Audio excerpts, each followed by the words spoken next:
کہ آج میں خاص طور پہ ایک تو ابتسام کو، جو ماشاءاللہ ایک ہیرو ہے، کیونکہ میں نے جب اس کی فوٹیج دیکھی کہ ایک عام آدمی دیکھ رہا بندوق اس کے ہاتھ میں ہے اور اس کے باوجود وہ پکڑ رہا ہے، میں تو پہلے اس کو سلام کرنا چاہتا ہوں کہ ہمارے نوجوانوں میں اس طرح کا جذبہ ہے.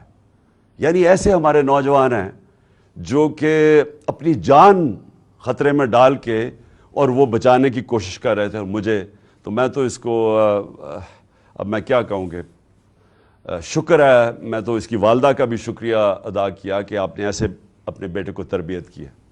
دوسرا جو سب سے بڑی ٹریجڈی تھی وہ معظم شہید کی تھی، اور وہ ہم سب سے دیکھی نہیں گئی وہ تصویریں کہ 3 بچے اس کے بیٹھے ہوئے ہیں اور باپ کو جگانے کی کوشش کر رہے ہیں. اور میں پھر سے کہہ رہا ہوں کہ ہم انشاءاللہ پوری ذمہ داری ان بچوں کی ساری زندگی تک لیں گے. اب میں اپنی ساری قوم سے جو 2-3 آج باتیں کرنا چاہتا ہوں. پہلے تو یہ اب ہماری مارچ رکے گی نہیں، ہماری حقیقی آزادی کی جو تحریک ہے وہ رکے گی نہیں، وہ انشاءاللہ اور زور پکڑے گی. کیونکہ یہ جو اس کے بعد ہوا، اب میرے ذہن میں کوئی شک نہیں کہ جب تک اس ملک کے اندر ہم انصاف نہیں لے کے آئیں گے، ہم حقیقی طور پہ آزاد نہیں ہوں گے. اور ہم حقیقی طور پہ جب تک آزاد نہیں ہوں گے، یہ ملک میں خوشحالی نہیں آنے لگی. یہ اگر کسی کا خیال ہے کہ جنگل کا قانون ہو اور ملک خوشحال ہو جائے، خواب کے اندر تو ایسے ہو سکتا ہے، یا لوگ خواب دکھا سکتے ہیں، لیکن جو دنیا کا معاشرہ ترقی کرتا ہے وہاں سب سے پہلے انصاف قائم کرتا ہے.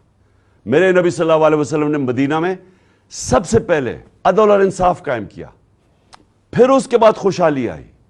عدل اور انصاف انسانوں کو آزاد کرتا ہے، طاقتور کو قانون کے نیچے لے کے آتا ہے. اور کیا ہوا اس کے بعد؟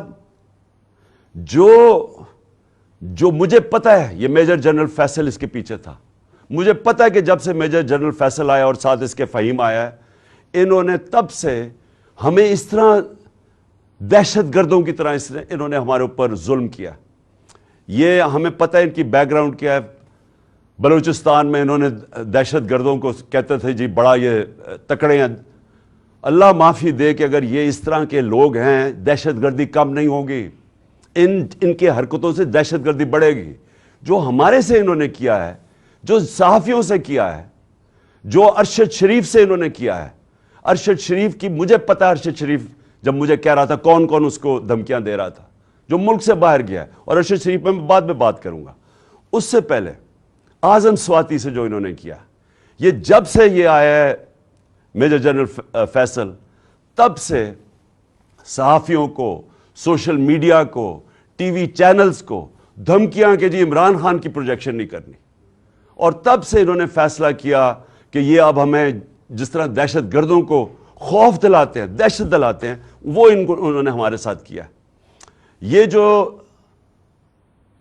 ایف آئی آر رجسٹر نہیں ہو رہی، میں پاکستان کا ایکس پرائم منسٹر ہوں، میں سب سے بڑی پارٹی کا سربراہ ہوں، میں اپنی ایف آئی آر رجسٹر نہیں کر سکا کیونکہ میجر جنرل فیصل کا نام آ گیا. یہ کوئی ایسا آدمی ہے جس کے اوپر پاکستان کے قانون ہی لگتے ہیں. اور D G I S P R کہتا ہے کہ جی ہماری فوج کی توہین ہو گئی. فوج کی توہین تب ہوگی اگر فوج ایکشن نہیں لے گی. توہین تب ہوگی جب ایک ادارہ اپنے آپ کو قانون سے اوپر سمجھے گا. جب وہ یہ کرے گا کہ ایک پرائم منسٹر کا اگر ایف آئی آر رجسٹر نہیں ہوتی، میں سوال پوچھتا ہوں کہ عام آدمی کی کیا حیثیت رہے گی اس ملک میں؟ ایک عام آدمی سے جب کوئی ظلم کرتے ہوں گے یہ لوگ، تو وہ کیا کرتا ہوگا؟ وہ کدھر جاتا ہوگا؟ اور یہ جب تک یہ جنگل کا قانون رہے گا، یہ ملک ترقی نہیں کر سکتا. ہم آزاد نہیں ہو سکتے. انصاف حقوق دیتا ہے، حقوق انسان کو آزاد کرتے ہیں. یہاں تو prime minister, x prime minister کے حقوق نہیں ہیں. میں ایف آئی آر رجسٹر نہیں کر سکتا اس میجر جنرل فیصل پہ، ان کے اوپر نہیں کر سکتا. یہ جو پرائم منسٹر اور یہ جنہوں نے، میں پھر سے کہوں، ماڈل ٹاؤن میں دن دہاڑے لوگوں کو قتل کیا تھا، جن کی ایکسٹرا جوڈیشل کلنگ کی کہانیاں ہیں، اگر ان کے اوپر ہم نہیں کر سکتے تو فائدہ کیا؟ کیا وہ جو لڑکا وہ جو جس نے اپنے بیان بدلے ہیں، اور کیا وہ لگتا تھا دینی انتہا پسند؟ اسے ذرا دیکھیں، کیا وہ اس کی بیک گراؤنڈ ہے، کیا وہ اتنا کوئی دینی آدمی لگتا تھا کہ وہ جا کے کسی کو گولی مار دے گا؟ اور اس کو جس طرح طوطے کی طرح پڑھایا گیا ہے، سبق پڑھائے گئے ہیں، اور پھر جیسے ہی پتا چلا، اور جو ہم نے تو اوپر سے ہمارے گولیاں گزری ہیں، کہ جیسے ہی واضح ہو گیا کہ دوسرا شوٹر تھا، اس کا مطلب یہ جو سارا پروگرام بنایا ہوا تھا سپٹمبر میں کہ دینی انتہا پسند عمران کو قتل کرے گا کیونکہ اس نے توہین کر دی، وہ سارا ختم ہو گیا۔ اور میں اس لیے سپریم کورٹ کے چیف جسٹس کو آج مخاطب کرنا چاہتا ہوں۔ دیکھیں سر، آپ کی بہت بڑی ذمہ داری ہے آج پاکستان پہ۔ قوم آپ کی طرف اب دیکھ رہی ہے۔ قوم یہ دیکھ رہی ہے کہ پاکستان کا ex prime minister first information report اپنی درج نہیں کروا سکتا، جو اس کا حق ہے۔ انویسٹیگیشن ہو، اس کے بعد پتا چل جائے کہ کیا جو ٹھیک ہے یا نہیں۔ میں اپنے سارے جو مجھے پورا پتا ہے کہ یہ پلان کب سے بنا، کیسے بنا، وہ ویڈیو کس نے نکالی، کس ایجنسی نے وہ ویڈیو نکالی، کون سے ایجنسی کے ساتھ یہ جو وقار ستی ہے اس نے اس کو اٹھایا، پھر کس طرح وہ پی ٹی وی نے 4 دن چلائی۔ اب پی ٹی وی 4 دن اس طرح کی چلا رہا ہے ویڈیو، اشتعال دینے کے لیے اور پلان کرنے کے لیے کہ جب یہ قتل کریں گے تو کہیں گے جی تو اس نے بڑی توہین کر دی مذہب کی۔ اور اس کے بعد یہ جو نون لیگ کی یہ جو وہ دونوں مریم، دونوں جھوٹی، اور پھر یہ جو جاوید لطیف، انہوں نے جو پریس کانفرنس کرتے ہیں، میں تب سے لگا ہوا ہوں کہنے کہ ان کا پلان بنا ہوا تھا کچھ اور۔ ان کو کوئی دین سے تعلق نہیں ہے۔ چوروں کو دین سے تعلق نہیں ہوتا، چوروں کو صرف چوری بچانے سے تعلق ہوتا ہے۔ جب چور دین کی باتیں شروع کر دے کہ جی دین سے توہین ہوگی، تو پیچھے کوئی اور گیم تھی، اور وہ واضح ہوگی کہ تھی۔ اور ان کے ساتھ مل گیا تھا یہ میجر جنرل فیصل، اور اس کی ٹیم نے پوری طرح یہ سارا کچھ انہوں نے پلان کیا، سارا اسکرپٹ کے مطابق گیا۔ اور اللہ کا کرم ہے، زندگی موت جس کے ہاتھ میں ہے، وہ کہتا ہے کہ ایک پلان انسان بناتا ہے اور ایک میں بناتا ہوں، اس نے بچا لیا۔ اور میں چیف جسٹس چاہتا ہوں صاحب کہ آپ اس کے اوپر ایکشن لیں۔ قوم آپ کی طرف دیکھ رہی ہے۔ یہاں شہباز گل کے اوپر کسٹوڈیل ٹارچر ہوئی جب سے یہ فیصل آیا ہے، اور وہ شہباز گل اس کا نام لیتا ہے، اس کے نیچے لوگوں نے کی، کچھ نہیں ہوا۔ یہاں اعظم سواتی سے جو کسٹوڈیل ٹارچر ہوئی، اس سے جو کیا، ساری دنیا میں بدنامی ہوئی پاکستان کی، کوئی سو موٹو ایکشن نہیں لیا گیا۔ اور جب اعظم سواتی کی وہ جو ویڈیو کیسٹ نکلا ہے، ایک یعنی ملک سوچتا ہے کہ ہم اس سے نیچے گر سکتے ہیں۔ میں چیف جسٹس صاحب پوچھتا ہوں، اس سے نیچے گر سکتی ہے قوم؟ ہماری تو ہے ہی اسلامک سوسائٹی۔ میں مغربی سوسائٹیز کو کے اندر سے جانتا ہوں، وہاں کوئی تصور نہیں کر سکتا کہ اس طرح کی ویڈیو نکال کے اور اس کی بیوی کو بھیجیں۔ تو ہم کتنا نیچے گر چکے ہیں۔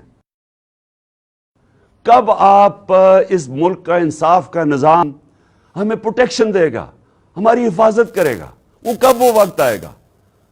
اور یہ اگر گولی، تو ان کا تو پلان یہ تھا کہ وہ تتر بتر ہو جائے، تو یہ تو دشمن چاہتے ہیں پاکستان کے۔ تو اس لیے میں نے ریکویسٹ بھی کی ہے کہ 4 چیزیں چیف جسٹس صاحب آپ کو دیکھنی پڑیں گی۔ میری ایف آئی آر،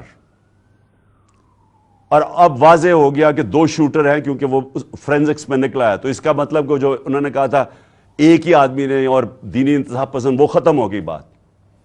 نمبر 2 اعظم سواتی، اس کے اوپر پوری تحقیقات ہوں۔ اور نمبر 3 جو ارشد شریف سے ہوا ہے، جو ارشد شریف سے ہوا ہے، جو ویڈیو دکھائی گئی ہے ٹی وی پروگرام پہ کل، میرا پہلا سوال یہ ہے کہ ایک ٹی وی اینکر کے پاس کیسے ویڈیو آ گئی، جبکہ اس کی والدہ جو پوسٹ مارٹم کے ریزلٹس مانگ رہی ہیں ان کے پاس تو نہیں آئی، ٹی وی اینکر کے پاس کیسے آ گئی؟ اور میرا نمبر 2 سوال یہ ہے کہ کون اس کی تحقیقات کرے گا؟ کون اب کینیا سے کیوں نہیں انہوں نے کینیا فوری طور پہ لیٹر لکھا کینین اتھارٹیز کو، گورنمنٹ کو لکھنا چاہیے پوچھنے کے لیے کہ شروع کا تو بیان یہ تھا کہ جناب وہ رانگ آئیڈینٹی پہ مارا گیا ہے، اور اب واضح ہو گیا ہے کہ یہ ایک پلان کر کے تشدد کیا اس کے اوپر، اس کے بعد گولی ماری گئی۔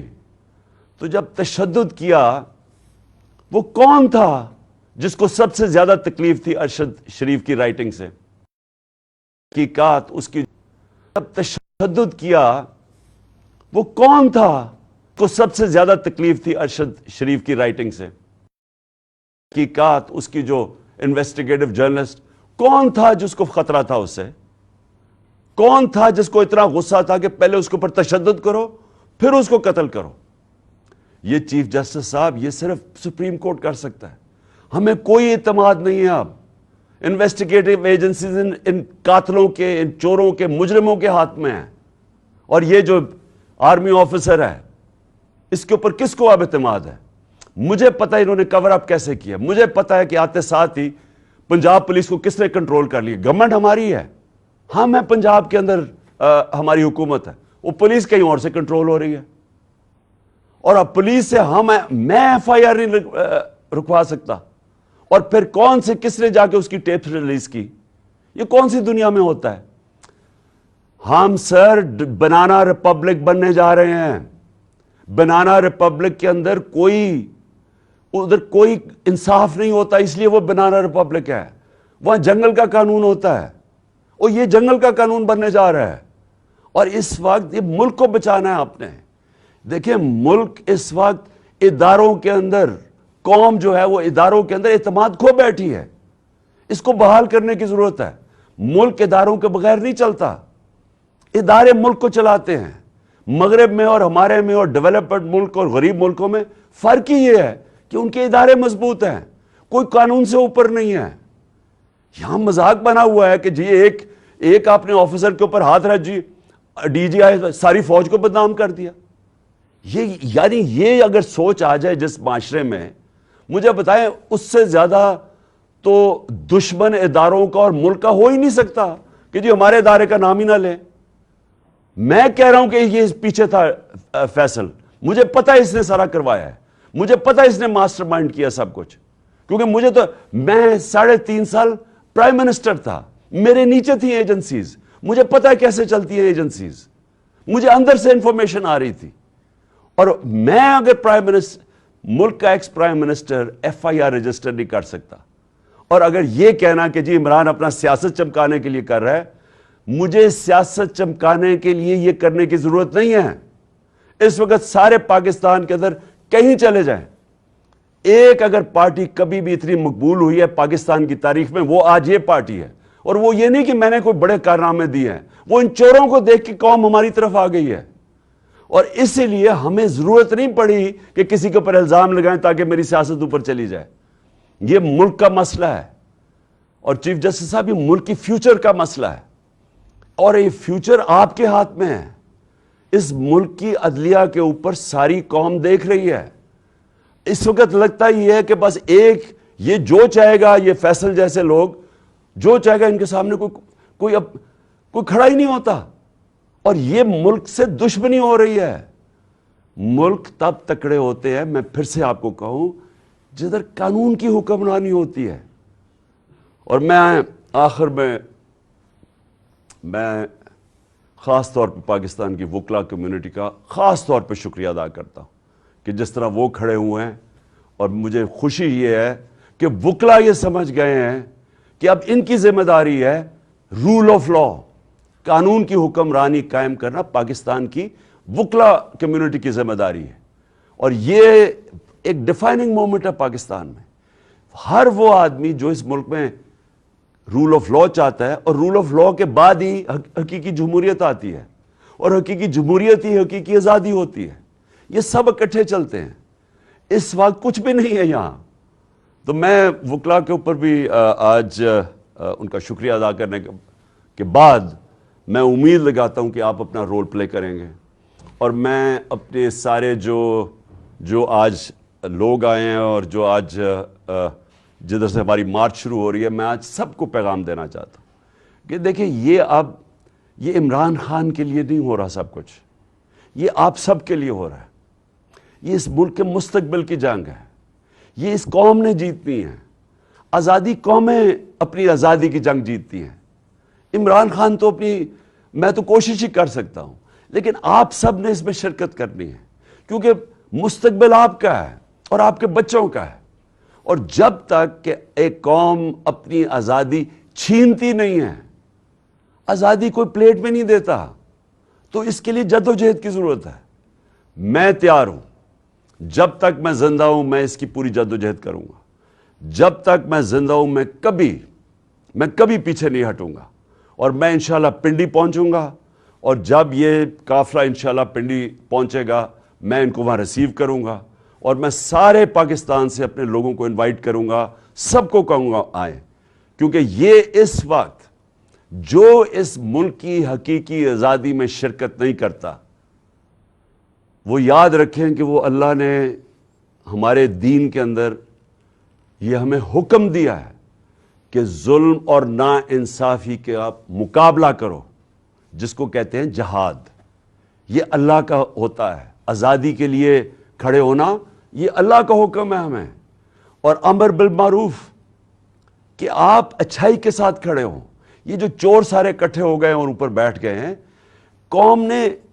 قومیں چوروں کے خلاف اور کرپشن کے خلاف لڑتی ہیں, کوئی ایک آدمی نہیں کچھ ٹھیک کر سکتا. تو میں ساری قوم کو آج دعوت دیتا ہوں کہ ہمارے ساتھ اس مارچ میں شرکت کریں, اور انشاءاللہ جب میں پنڈی جس دن میں آپ کو دعوت دوں گا, آپ نے سب نے پنڈی آنا ہے اس ملک کی حقیقی آزادی کے لیے. شکریہ. پاکستان زندہ باد.